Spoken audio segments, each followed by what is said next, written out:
All right, this is going to meet the VC panel. FYI, there are 2 mics there, so if you have any questions when it's Q&A, bidirection here, please go to one of the mics. Okay, cool.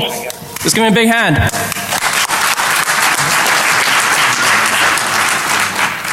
Cool. So my name's John Herring. I work at a company called Lookout. The company Lookout, for those who don't know, does mobile security. We actually started here at DEFCON, and after a number of years of doing research and spending time here in the community, we were able to actually build a business and ended up raising venture capital. So I thought it might be interesting to share some of our stories and spend some time getting to know some of the top venture capitalists who work in the security industry as well. So maybe we can introduce ourselves, starting with you, JJ. Hello. My name is John Jack. I go by JJ. Clever.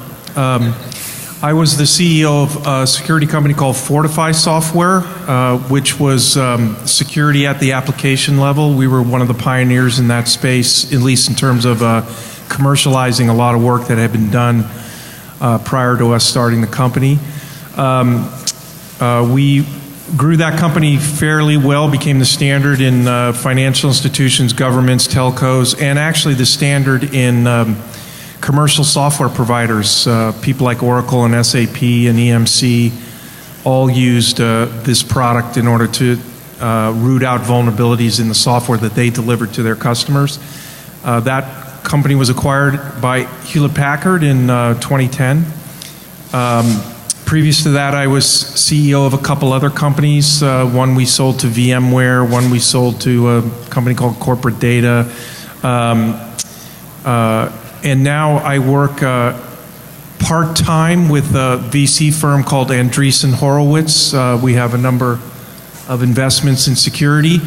And I also part-time do some consulting and serve as an independent director on other venture-backed companies. Thank you. Hi, my name is Matt Ocko. I very unglamorously go by Matt. I'm the co-founder and co-managing partner of a firm called Data Collective. We like doing deep, dark, difficult stuff that most of our venture colleagues, ironically, except for the guys on this panel, disdain or don't understand. It's where we've made most of our money. It seems to be a reasonable thesis across 220 companies over nearly 25 years. We've had fewer than 20 losses, and we've made our entrepreneurs about $30 billion net of boom, bust, IRS, you name it.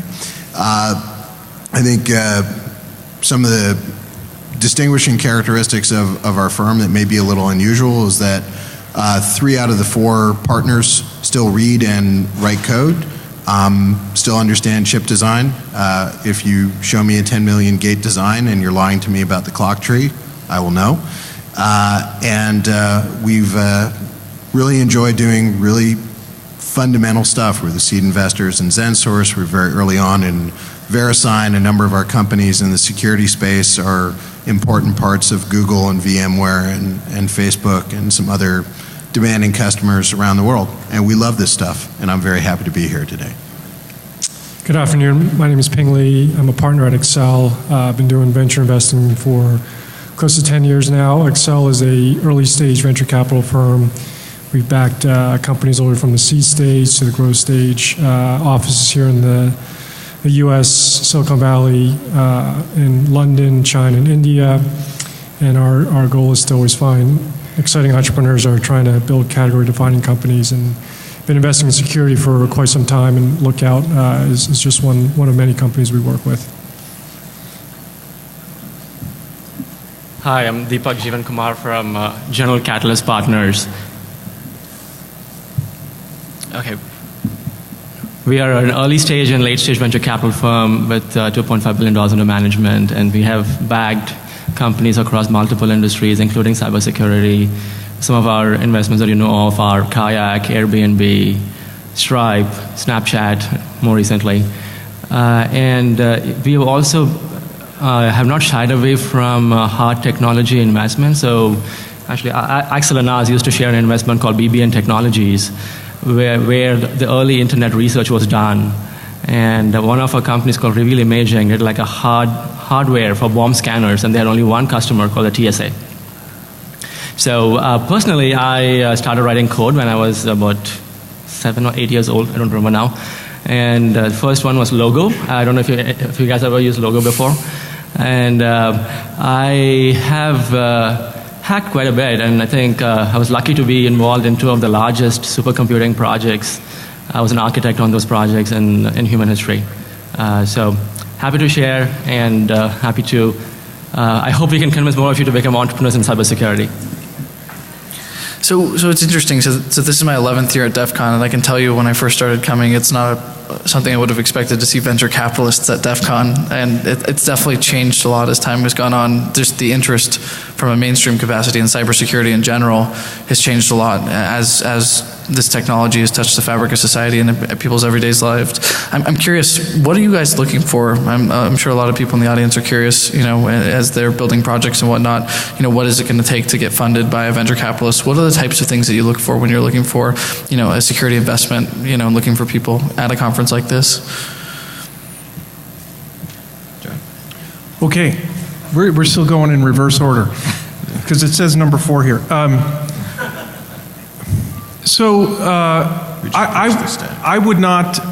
won't address the technical side of it because my background, I think you could tell from the introduction, is not, I'm not a hacker despite the shirt that I proudly wear. I can tell you that I would say 2 things in terms of what do we look for in a security investment. I mean, the first is obviously we look for something that has a wide applicability so that the market opportunity is big. And if you think about how you can leverage a large market opportunity, one of the key things is, are you leveraging something beyond just a security solution? So a lot of security solutions are, frankly, point solutions to address a tough problem in security, and you can make some nice companies out of that. But if you're also leveraging another major trend, so for example, enterprises moving to the cloud and cloud-based applications. So one of the investments we made at Andreessen Horowitz, in which I'm on the board, is called Cypher Cloud. And what Cypher Cloud does is essentially allow people who use Salesforce and Office 365 and Gmail and Box and other cloud-based applications, it allows them to secure the data that's in the cloud such that if a government organization cites the Patriot Act and says to Salesforce, give us all the data for XYZ company, the data is encrypted. It won't be meaningful. So it's therefore protected. And when you're in a heavy regulated industry, that's something you need to address. So there's a company that not only has solved a security issue, but is also leveraging a broader trend in technology, which is people moving workloads from on-premise into the cloud in one form or another. So that's an example of looking at an opportunity that might be bigger than just a purpose-built specific solution to a security problem. And the other thing I would say is that we look for really smart entrepreneurs that are super motivated, that really have a lot of drive, a lot of ambition, and really want to be successful. And so when you put those 2 together, you have kind of a winning formula.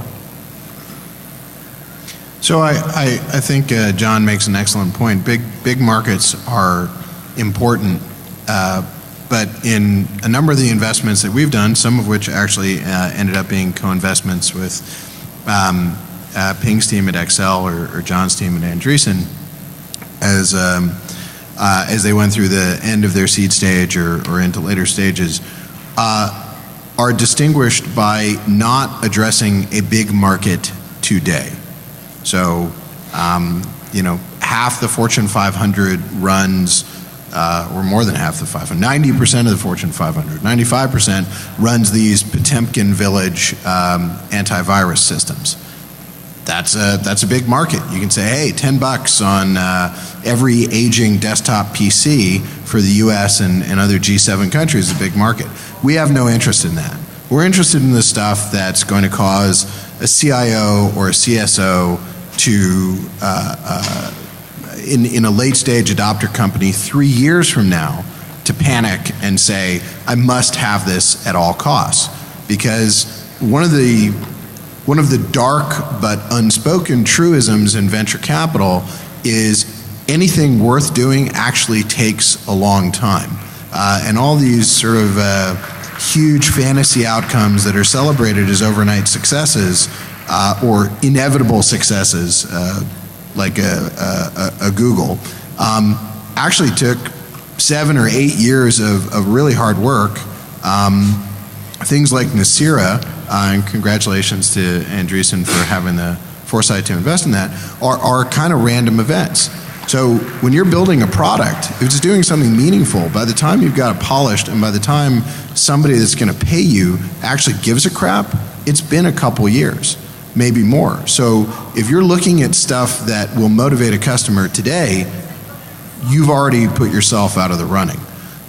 So to do that, to John's point, takes incredible intestinal fortitude.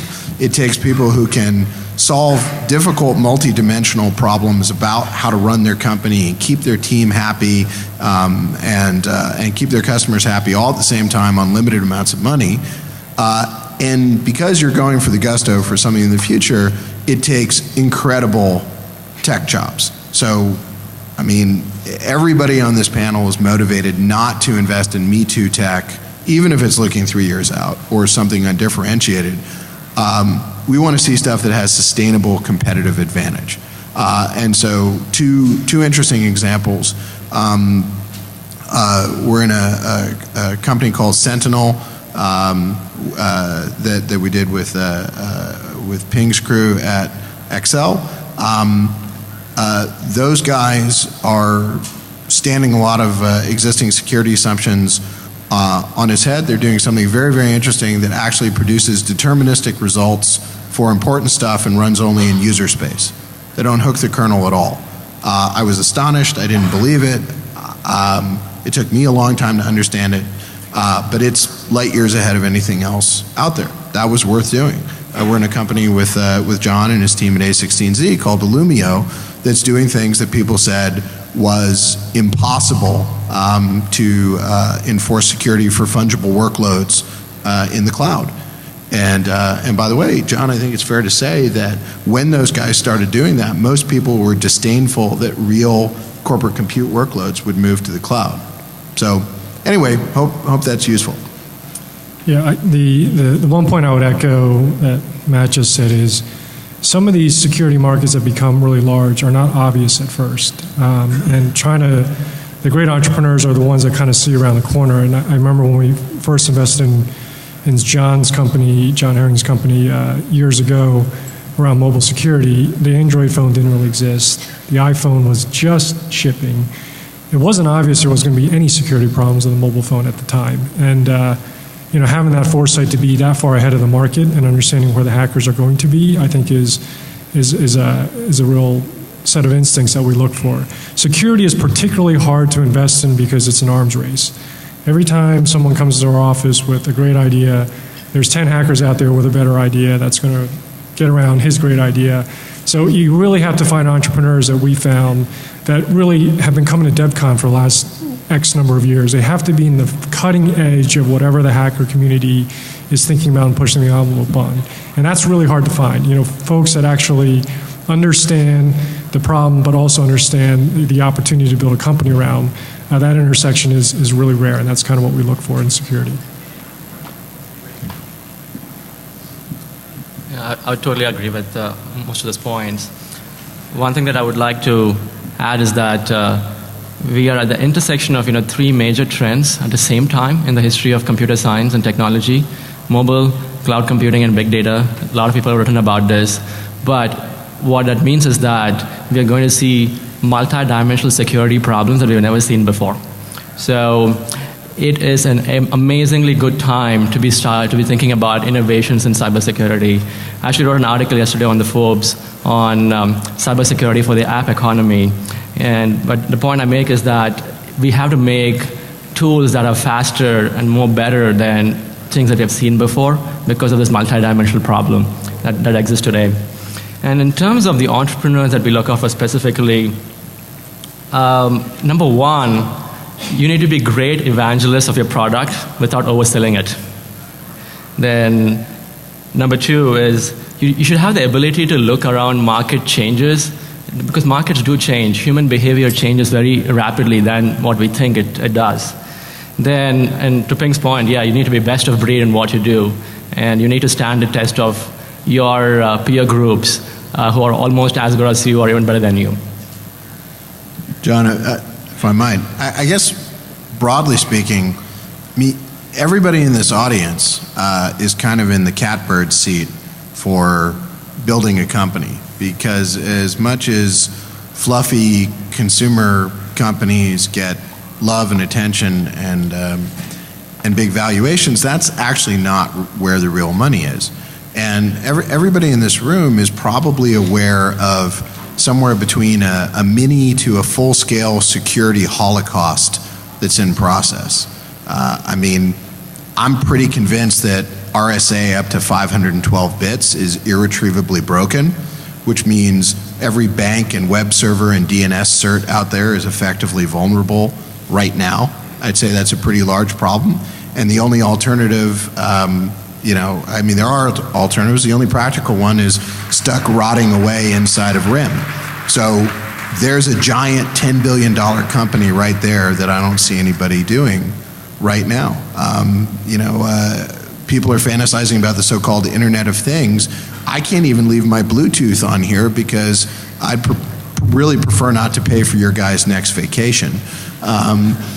And so everything from my future pacemaker to the electric meter on my house to the thing that orders food for my kids in my refrigerator circa 2020 is going to be produced by the same ass clowns that can't even have effective security on my phone.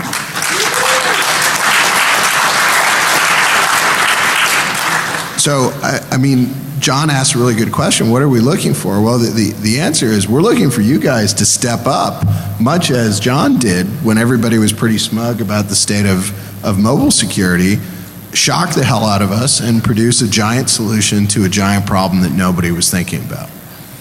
And also, I'd really like to not pay for your next vacation in the process. I turned off my Bluetooth. Yeah, well, I remembered to turn off mine about an hour ago. So let me ask the opposite question. So, you meet lots of people working on super interesting projects, many of which, can be intellectually interesting, but many times won't end up being a business of the scale that we've talked about, billions of dollars. It doesn't mean it's not interesting. When does it make sense not to raise venture capital from someone like yourselves? Like, how do you think about the difference between the types of things you would want to actually fund and the types of things that someone might want to go turn into a business, but doesn't make sense to talk to people like you guys? Are we pushing or popping the stack, John? We're pushing this time. It's you. I'll try to be as brief as I can. There's a concept in finance called net present value. How many of you guys are familiar with that? Awesome. That's an disturbingly well-educated hacker crowd. The dirty secret, or the other dirty secret of venture capital, is that your NPV utility curve and the VC's NPV utility curve can diverge pretty rapidly.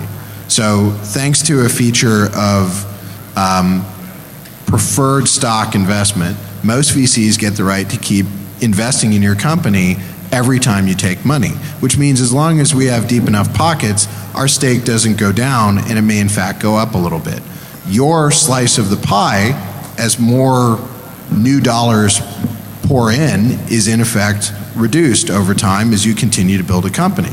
So if you build a really giant company and you and your founding team own 10% and you sell it for $1 billion after 10 years, that's $100 million. That seems like a pretty good outcome.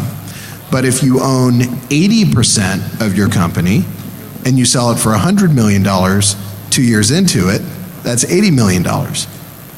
So you would have had a better NPV selling earlier than later for a supposedly more impressive number. And when you factor in risk, building $1 billion outcomes is really freaking hard.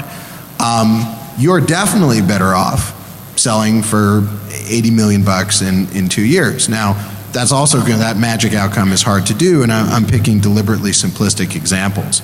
But when you are pretty sure that you have a point solution, I think as John referred to, that solves a really difficult problem, that's a quote-unquote awesome family business, makes $10 or $15 million a year with great cash flow for you and your friends, that's probably not a business that you want to take venture capital for. There's no reason for you guys to dilute yourselves.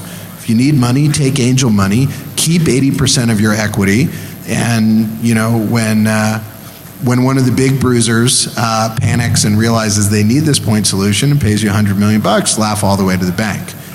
If you are doing one of these global platforms that John and Ping alluded to, the kind of thing I alluded to, like replacing all of RSA, then you probably need venture capital. You probably need people who have been through it before, whether they're CEOs like John or other former operating guys like Ping, to help you build that gigantic business.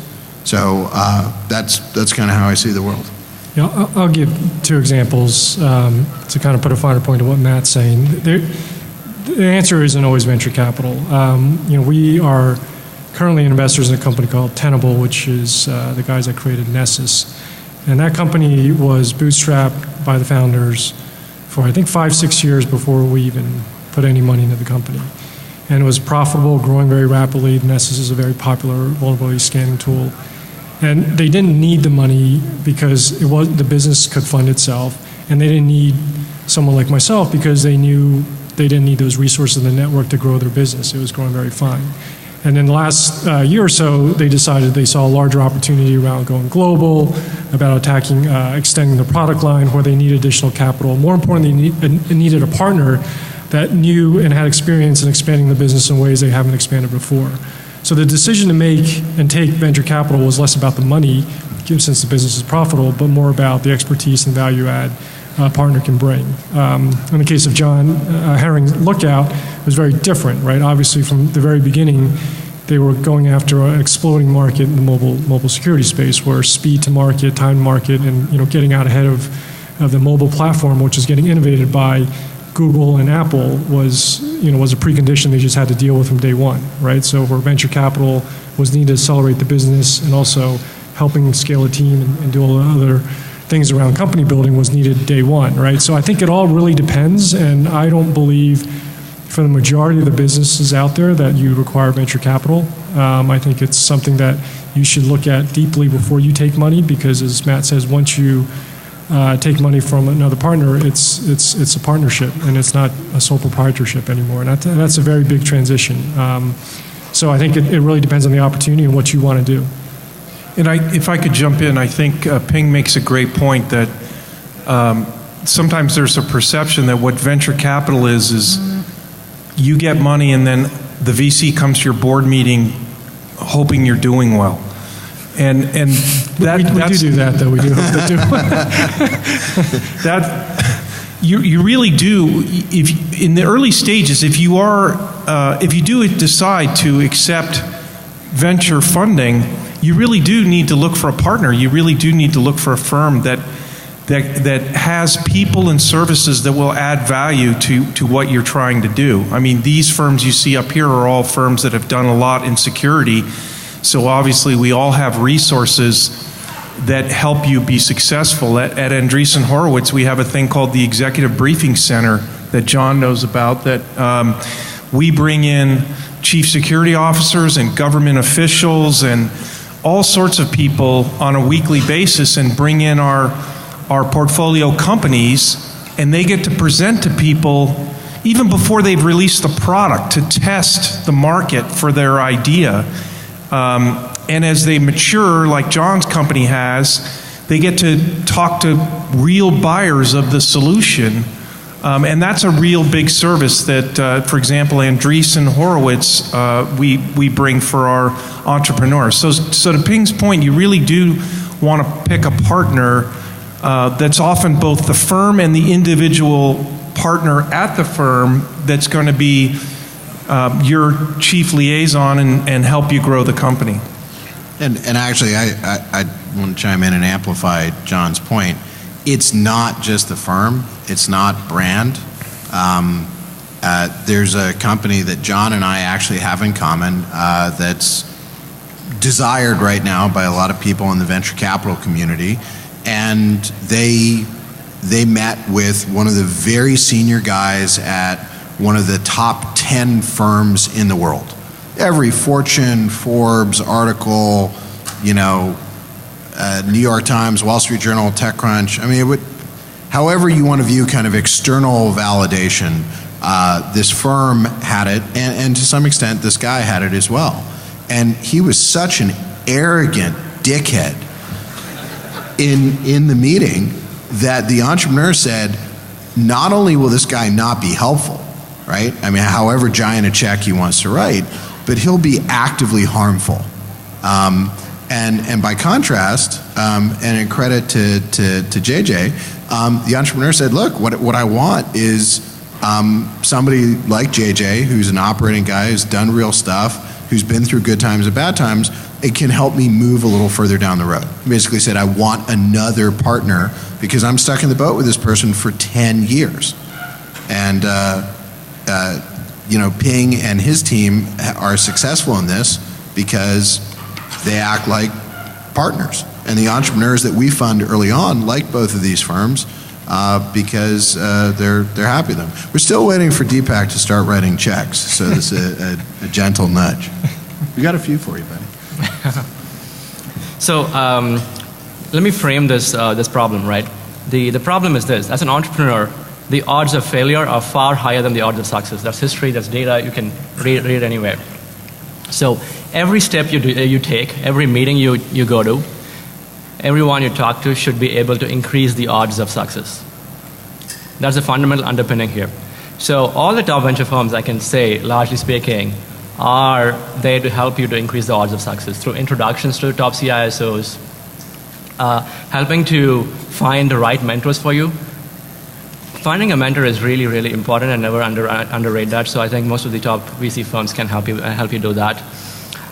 The other thing is, when do you not take a venture capital money? To your question, if the business is low risk, for example, one small check that we do is, okay, can a bank lend to this company for expanding their business? Definitely not, then it's not a VC investment. We look for really high risk investments that need to grow really fast. Banks look for low risk investments that don't grow that fast. So typically venture capital money is going to help you go from 0 to 10 million to 100 million in like 3 to 4 years. In that situation, venture capital money is a good fit. So maybe I can share a quick story for those who might be interested and are thinking about starting companies. On the flip side of all of this too is you can hear an infinite amount of no's, but you only need to hear yes once.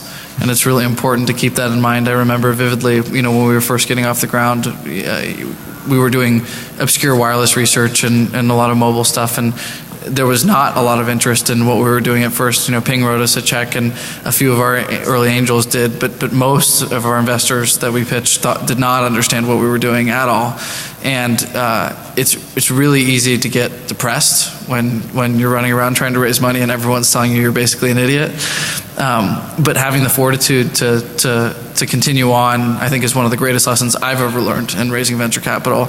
And it never gets easier, you just get better. And hopefully the market's on your side. But I vividly remember, I don't know if sometimes it takes, the irrational being, like reasonable people will work on reasonable problems, but consensus accurate predictions never yield outsized results.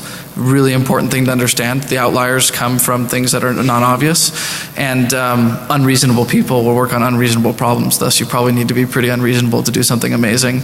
And this guy, Vinod Khosla, for those who don't know who he is can be an unreasonable dude, and he's very, very brilliant. Founded Sun Microsystems, and I'll never forget, we were pitching him, and everyone had been telling us no, and halfway through the meeting, he's like, all right, I've heard enough. I'm like, shit, he's going to throw us out. Like, this is horrible.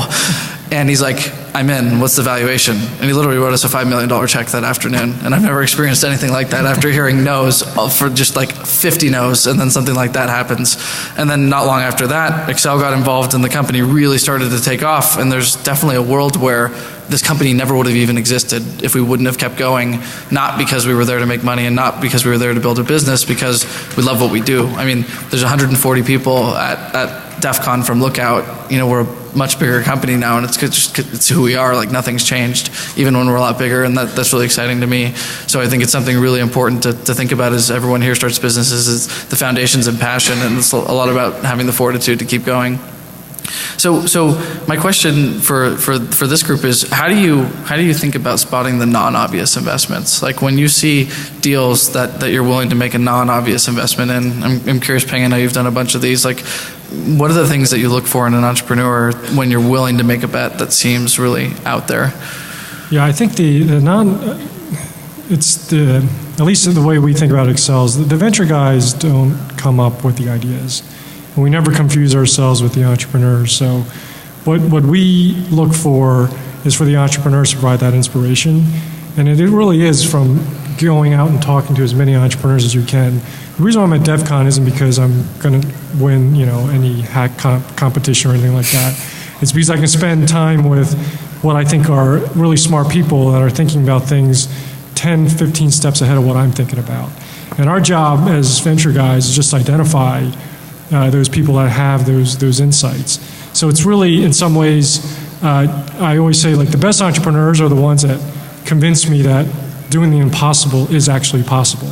Because, we sit there every day and we see hundreds of ideas, and there's thousands of things wrong with every idea, but there's always that one entrepreneur that comes through the door, and for some reason, every question you ask of him or her, the answer comes back in such a way that you're like, wow, this guy may actually pull this off. And I'm like, that is really actually possible, what he just said. And no matter how you poke and prod at them, they've thought through every single angle of the problem. I can't tell you how thoughtful the entrepreneurs that we back in whatever space they're in. It could be big data, cloud, security, mobile. They've literally thought through every single possible permutation of the problem, from the customer's angle, from the business model, to every single angle. And it's really that kind of gives us conviction. Not to say they have all the answers, but they've thought through all the problems and the questions. So that's kind of how we end up finding ourselves backing entrepreneurs, oftentimes in spaces that we did not have any idea or know anything about before we worked with that entrepreneur. I would actually echo that. I joked earlier in the kids' presentation where we're trying to drive our investment limit down to 9-year-olds. We're working hard on this. There's no law against that, actually. Yeah, there isn't. It's not child labor as long as the LLC is in the dad or mom's name.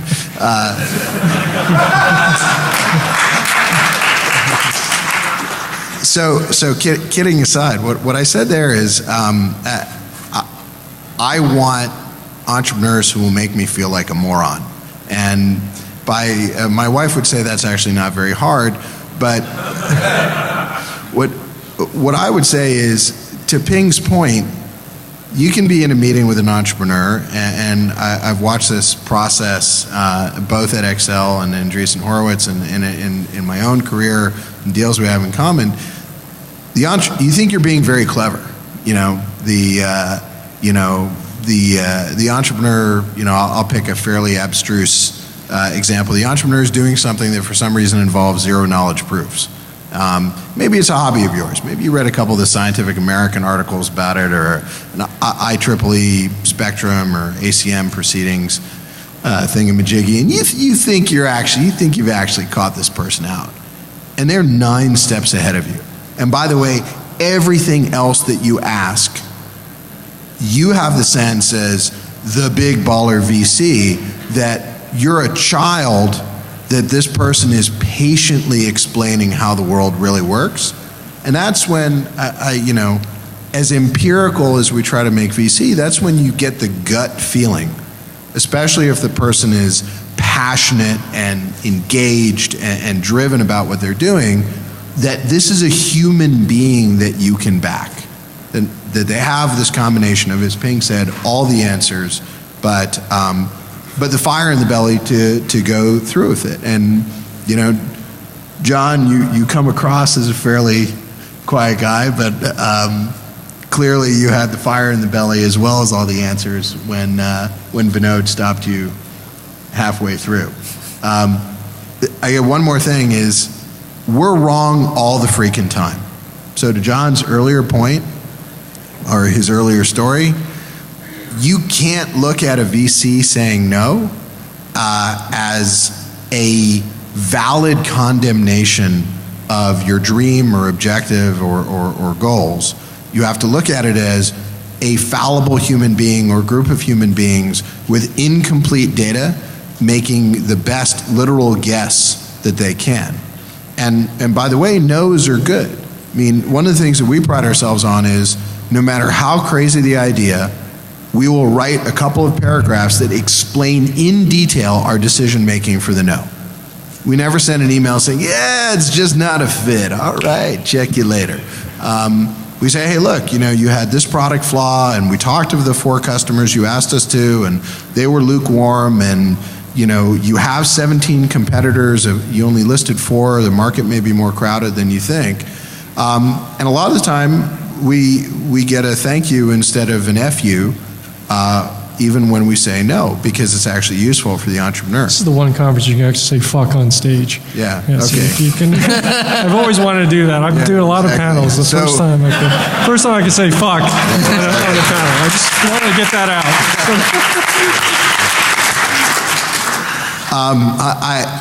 I guess Ping's luckier because I've had entrepreneurs on occasion invent entirely new mathematical symbologies to tell me how bad they wanted me to fuck myself.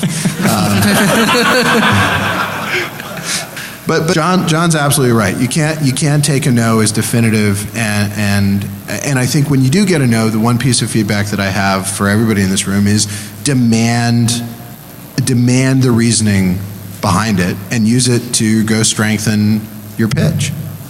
And go see Vinod. Apparently he writes $5 million checks in less than 30 minutes. So I think we've got about 10 minutes left. I want to make sure we have time for Q&A. So there's 2 microphones right there for those who want to ask questions. We'll start over there. So let's talk about the logistical process of how you get started. So you've talked about it from a hypothetical, but at what point are people interacting with you? Is it when they have a full-fledged product, like a prototype? I mean, obviously it's going to be different from hardware, software, right? Hardware is going to have a lot more capital expenditures to begin with. But let's talk about some of the logistics of how they would interact with you to contact you guys. Well, so from my personal experience, not as a VC, but as someone who started a company, I don't think you need to wait at all. I think you can start building relationships with VCs by, you get introduced, or you introduce yourself and you simply say, I have a concept I'd like to talk to you about. Most VCs, I think Ping said it earlier, want to talk to as many entrepreneurs as possible. And you can come in and say, I'm not ready to raise money yet, but I just want to test the waters with you with this kind of concept. And good VCs will not only, test the waters with you, but they'll give you advice about, you're thinking about this right, but have you thought about what your co-founders would look like? Or, one thing that I tend to tell a lot of people is you can't just invent a product without thinking about how you're going to get that product into customers' hands early on. Like, you don't want to build this huge monolithic thing. I'll give you an example that requires an appliance and an agent on every endpoint. It's just not going to get sold. It may solve a problem, but no one buys technology now that requires something implemented on every endpoint. So yeah, you don't need to wait. You can start the process right away, and don't be afraid that, oh shit, I didn't have a great... This is the place you can swear, right? I didn't have a great meeting, so now I screwed my relationship with that particular VC. Not at all. If you did, then that VC's not the right VC anyway. Good. On the left? Yeah, hello? Okay, so here it is. You talk about the impossibility. So I'm from New Jersey. You've ever heard the expression waste management? Yep. Guys from New Jersey, New York, what business are you in? Waste management? So I'm in the business of eliminating and killing and crushing foreign adversaries for child pornography. Now that's an impossible attempt to go against foreign adversaries, organized crime figures, people who actually don't want to actually step up to the plate. So I'm in the waste removal business. Something that nobody can say no to, because if you say no, you're saying no to helping kids. Well, I challenge a panel right here, right now. I got the technology, I got streaming data, I got security, I got everything you can possibly imagine to get these people off the streets. The Russians are making $8 billion a year just in child pornography alone, and they're selling it through cybersecurity and other areas under the radar. So what do you guys think about addressing an issue that actually collectively helps save the youth of the nation that people say it's impossible to do? Who says it's impossible? Everybody says it's impossible to address this because nobody wants to address the issue because of the ugliness of the intellectual property and the issue that goes along with it. Nobody wants to stare at 80 million kids being raped. You got in video alone, nobody wants to go through the process, filter it, decipher it, and then put it in the right position, and then remove it, and then try to figure out how to get it out of the hands of people who then would actually not want to have it or have creep up with them, whether it be social media, So two comments. One, it is sunnier in California. I think we got a better attitude about the impossible than maybe in Secaucus. So come visit. Right.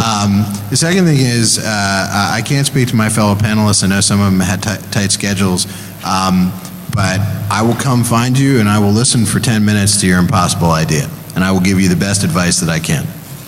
Any other opinion on the panel?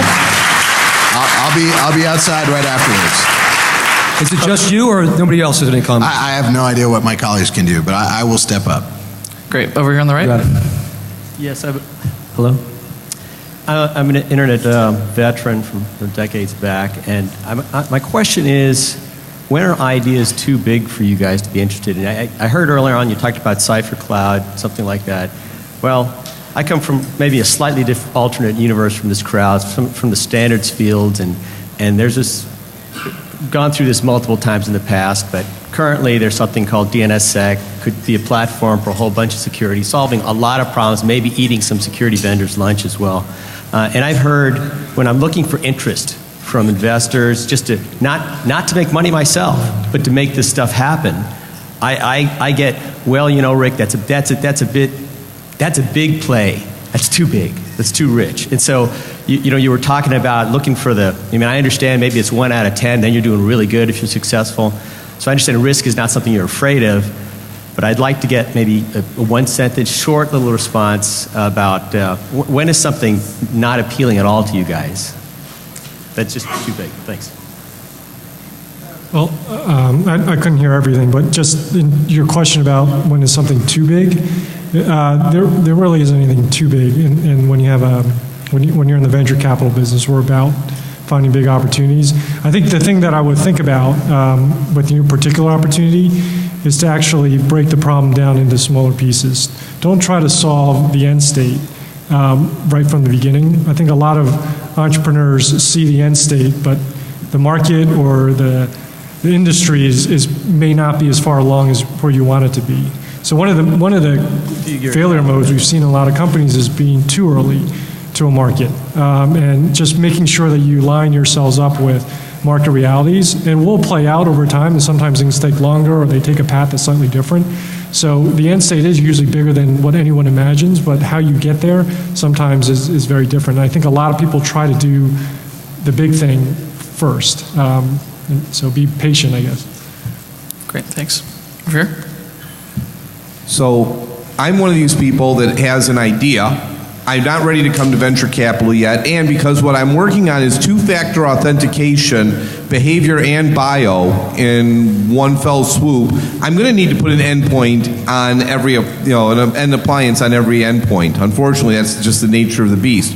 How do it requires software and hardware. The hardware's been invented but not in the right size, and the software, somebody could program it, that's not me. How do I get it to a point where I can bring it to somebody to get some money so I can hire someone to build the hardware, the size I need it, and do the programming? Because I don't have the money. How do I get it to a point where I can get some help?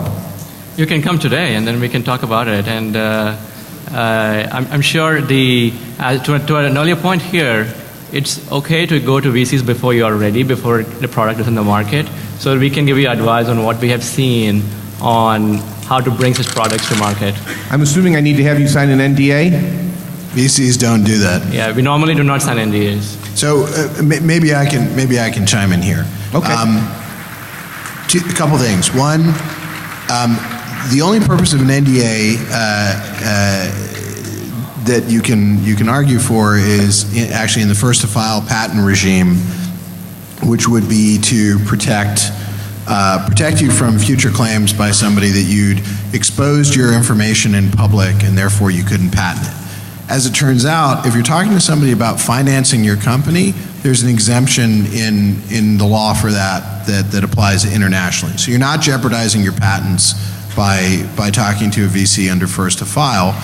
And VCs can't sign NDAs because all it takes is a small handful of surly people filing nuisance lawsuits, and not our money, but our time is then so consumed in that kind of litigious regime that VCs would just stop investing in promising young companies. So literally to achieve herd immunity, not signing NDAs is a form of vaccination. As far as what you want to do, even if it's not the right thing for a VC, there's Kickstarter and a whole bunch of other crowdfunding stuff. There is AngelList. We know the guys well there. We're actually investors in that platform. That's an awesome way of getting like-minded people to back you.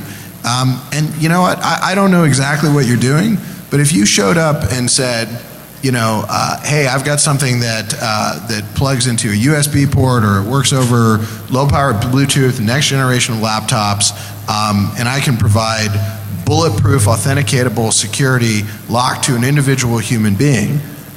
Maybe that's my sign-in for, my TrueCrypt.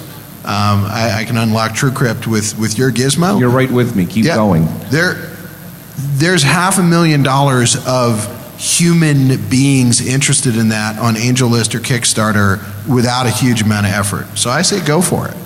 Matt's going to write you a $5 million check right now. Congratulations. You need another 30 minutes before I write you the $5 million. So I'll make the time.